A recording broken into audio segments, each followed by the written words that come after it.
Hello everyone, welcome back to my channel. আশা করি সকলে খুব ভালো আছেন। আজকে তৈরি করেছি হচ্ছে গ্রিন এগ কারি। আমি কিন্তু এখানে কোনো গ্রিন বলতে বোঝাচ্ছে পালং শাক। আমি পালং শাক কিন্তু এখানে ব্যবহার করিনি। তো সম্পূর্ণ রেসিপিটি দেখার অনুরোধ রইল। আমি সম্পূর্ণ রেসিপিতে চলে যাচ্ছি। প্রথমেই মিক্সচার গ্রাইন্ডারে আমি দিয়ে দেব হচ্ছে পেঁয়াজ কুচি, দিয়ে দেব আদা, দিয়ে দেব হচ্ছে রসুন,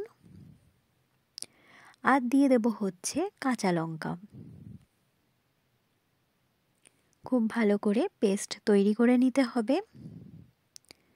আরেকবার মিক্সচার গ্রাইন্ডারে পেস্ট করে নিচ্ছি হচ্ছে ধনে পাতা আর হচ্ছে মটরশুঁটি। এখানে কিন্তু এই দুভাবে আমি পেস্ট তৈরি করে নিয়েছি। এখানে হচ্ছে পেঁয়াজ রসুন আদার পেস্ট, আর এখানে হচ্ছে ধনেপাতা মটরশুঁটির পেস্ট। এবার আমি জল গরম বসিয়েছি, দিয়ে দিয়েছি হচ্ছে ডিম। আমি এখানে 3টে ডিম ব্যবহার করেছি। আপনারা আপনাদের পরিবারের সদস্য অনুযায়ী ডিম ব্যবহার করবেন। ডিমগুলোকে খুব ভালো করে সেদ্ধ করে খোসা ছাড়িয়ে নিয়েছি। ডিমগুলোকে কিন্তু ছুরির সাহায্যে আমি মাঝখান থেকে অল্প অল্প করে চিড়ে দিয়েছি।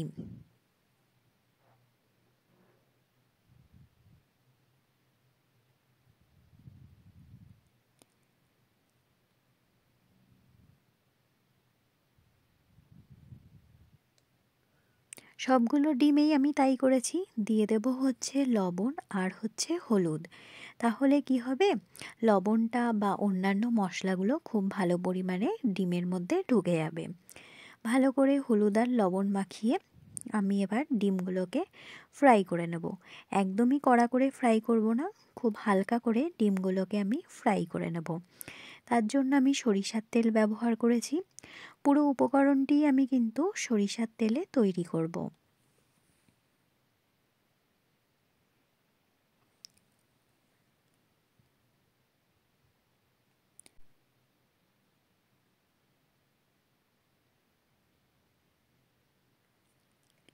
ডিমগুলোকে কিন্তু আমি ভেজে একটি পাত্রে তুলে নিয়েছি। এবার তেলের মধ্যে আমি গোটা গরম মশলা ফোড়ন দিয়েছি, দিয়েছি হচ্ছে তেজপাতা আর শুকনো লঙ্কা। ফোড়নগুলো থেকে খুব ভালো স্মেল বেরিয়ে আসা পর্যন্ত অপেক্ষা করতে হবে।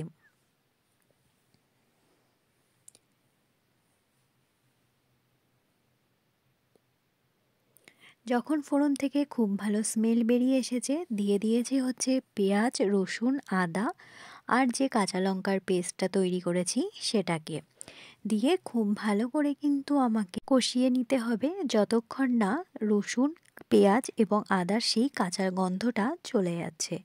ততক্ষণ কিন্তু মশলাটাকে খুব ভালো করে কষাতে হবে। যে কোনো রান্নায় মশলা কিন্তু খুব ভালো করে কষিয়ে নেওয়া প্রয়োজন, না হলে কিন্তু একটা কাঁচা গন্ধ থেকে যায়, তাহলে কিন্তু একদমই খেতে ভালো লাগবে না।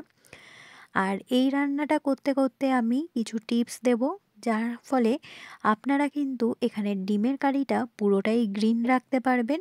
দেখতে কিন্তু অনেকটাই ভালো লাগবে। আর আমি প্রথমেই বলেছি এখানে কোনো পালং শাক আমি ব্যবহার করিনি, মটরশুঁটি আর হচ্ছে ধনেপাতাই ব্যবহার করব। তো দেখতেই পাচ্ছেন এখানে কিন্তু খুব ভালো করে মশলাটা আমার কষে এসেছে।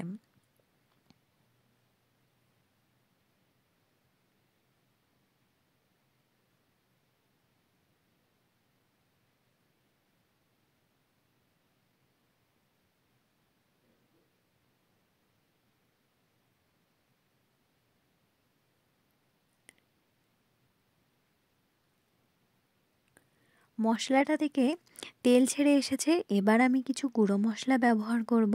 দিয়ে দিয়েছি হচ্ছে ধনে গুঁড়ো, দিয়ে দেব হচ্ছে লবণ, আর দিয়ে দেব হচ্ছে জিরের গুঁড়ো। এখানে কিন্তু আপনারা দেখতেই পেলেন আমি লবণ ধনে গুঁড়ো জিরে গুঁড়ো ব্যবহার করেছি। আমি এখানে কোনো হলুদ বা কিন্তু এখানে কোনো গুঁড়ো লঙ্কার গুঁড়ো ব্যবহার করিনি। এখানে যদি আপনারা লঙ্কার গুঁড়ো বা হলুদ ব্যবহার করেন, তাহলে কিন্তু গ্রিন কালারটা রাখতে পারবেন না। দেখুন এবার আমি দিয়ে দিয়েছি হচ্ছে কুচি করে রাখা টমেটো আর হচ্ছে কাঁচা লঙ্কা। সম্পূর্ণ উপকরণটা কিন্তু কাঁচা লঙ্কা দিয়ে তৈরি হবে। এখানে লঙ্কার গুঁড়ো দিলে কিন্তু গ্রিন কালারটা কিছুটা ফ্যাকাশে হয়ে যাবে, যার ফলে আমরা সেই গ্রিন কারিটা ভুলতে পারবো না। এবার দিয়ে দেব হচ্ছে ধনেপাতা আর মটরশুঁটির যে পেস্টটা আমি তৈরি করে রেখেছি সেটা।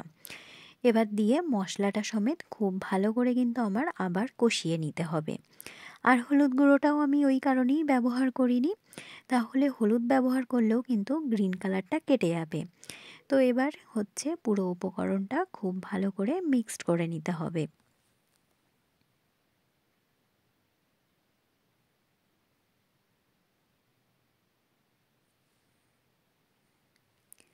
এই পর্যায় পর্যন্ত যে সকল বন্ধুরা আমার ভিডিওটি কন্টিনিউ করছেন কিন্তু একটি লাইক দিতে ভুলে গেছেন, প্লিজ একটি লাইক দিয়ে ভিডিওটি কন্টিনিউ করবেন। আপনাদের একটি লাইক কিন্তু আমার কাছে অনেক গুরুত্বপূর্ণ। আর হ্যাঁ, অবশ্যই কমেন্টের মাধ্যমে জানাবেন আমার ভিডিও আপনাদের কেমন লাগছে। এখানে কিন্তু মশলাটা খুব ভালো করে কষিয়ে নিতে হবে, আর আমি বারবার নাড়িয়ে নিচ্ছি যেন নিচে লেগে না যায়। দেখতেই পাচ্ছেন মশলাটা থেকে কিন্তু একটু তেল ছেড়েছে, মানে আমার ভালো করে কিন্তু মশলাটা কষানো হয়ে গেছে। আর দেখতেই পাচ্ছেন গ্রিন কালারটা কিন্তু রয়েছে।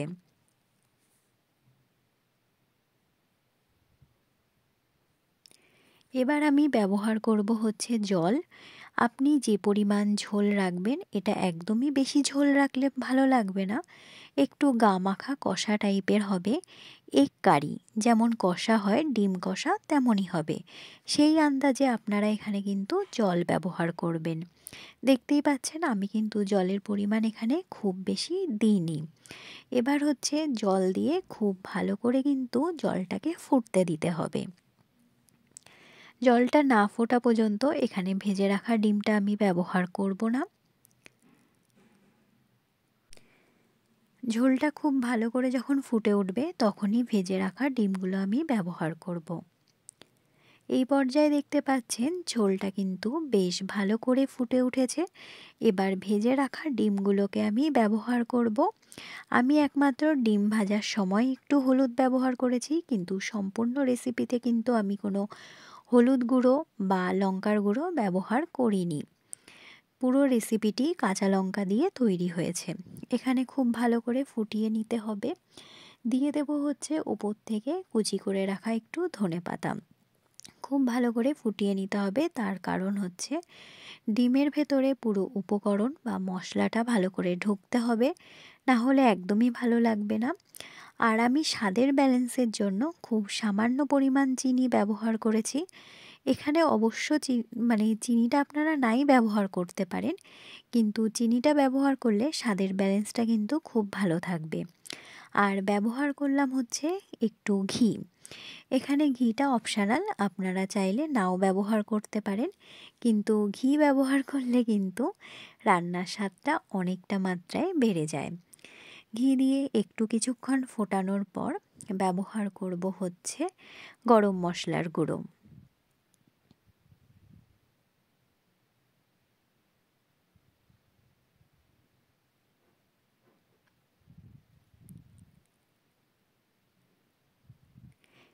গরম মশলার গুঁড়ো দিয়ে একটু নাড়াচাড়া করে নেব।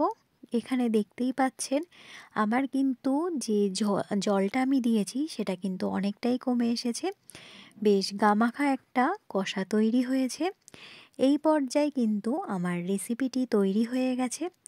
আর আপনারা কালার দেখে বুঝতেই পাচ্ছেন এটা কিন্তু একদমই ফ্যাকাশে হয়নি, গ্রিন একটা কালার রয়েছে। আপনারা এভাবেই একবার রেসিপিটি তৈরি করে দেখবেন, আশা করি সকলের খুব ভালো লাগবে।